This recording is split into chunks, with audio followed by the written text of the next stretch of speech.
Ustaz Afwan, di luar tema, Ustaz pernah menerangkan salah satu kajian mengenai qada dan takdir. Yang ingin ditanyakan, jodoh itu termasuk qada ataukah takdir? Oke? Saya tidak menerangkan masalah qada, saya menerangkan masalah qadar dan takdir. Ya, karena qada, ada qadar, ada takdir, itu berbeda. Ya, ada qada, ada qadar, ada takdir. Yang saya maksudkan kemarin qadar. Qadar itu ketetapan yang telah diberikan oleh Allah sebelum kita terlahir ke muka bumi ini, ya, dan tidak bisa diintervensi, tidak akan berubah sampai kita wafat. Jadi ibu sampai nangis darah pun bikin status jutaan kali untuk merubah itu tidak akan pernah berubah. Ya, di antaranya ada dua, satu rizki, kedua ajal. Sedangkan takdir adalah ketetapan Allah yang dikukuhkan atas ikhtiar makhluk. Jadi ada usaha kita dulu, ya. Usaha baru Allah tetapkan. Ya. Di antaranya ada dua juga. Satu, perbuatan kita, apakah baik atau buruk, itu kembali pada ikhtiar kita. Misal adzan berkumandang Allahu Akbar, manusia bisa pilih. Mau ikut merespon suara adzan dengan sholat, itu kadar baiknya, ya silahkan, takdir baiknya Allah tetapkan pahala. Ya, laha ma kasabat. Tapi kalau dia memilih yang buruk, dia hindari adzan, dia kerjakan yang lain misalnya, atau bahkan maksiat, wa 'alaiha maktasabat, Allah tetapkan.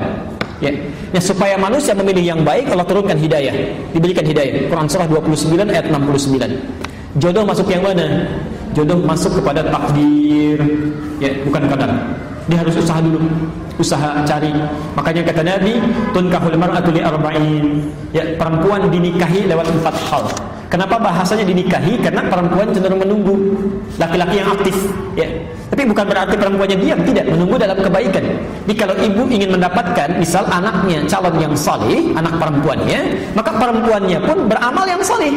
Ya, rajin tahajud, salatnya yang bagus, baca Quran, dia mulai menghafal, maka Allah pun akan kirimkan orang yang baik. Itu usahanya, ya. Tapi karena laki cenderung mencari, maka sifatnya lebih aktif laki-laki, ya. Tunkahul mar'atu li arba'in, perempuan dinikahi karena 4 hal. Ya. Pertama, limaliha, karena harta bendanya. Ya. Kemudian karena kecantikannya. Kemudian linasabiha, karena latar belakangnya.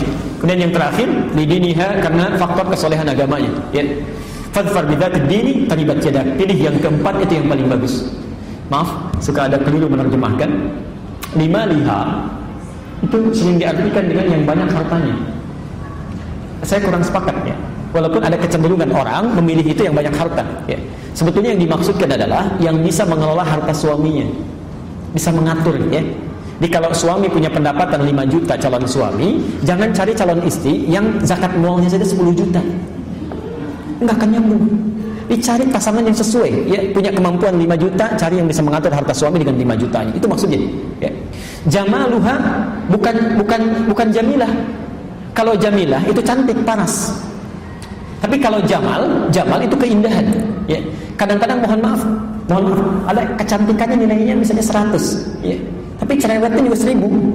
Ya, itu bisa jadi nggak nyambung, ya.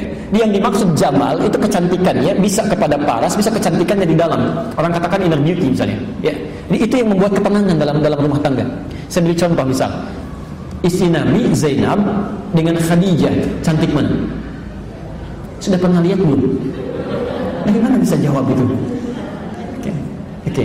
Itu seringkali diilustrasikan Zainab itu kalau dilihat mata tidak berkedip, ya, wajah tidak berpaling.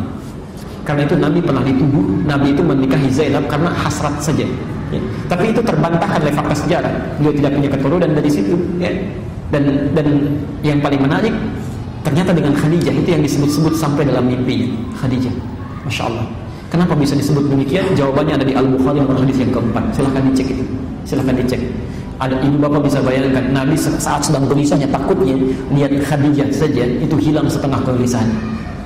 Dengar suara Khadijah bisa hilang seluruh kegelisahannya, ya. Nanti lain waktu kita bahas apa yang dilakukan Khadijah, itu yang dipelajari.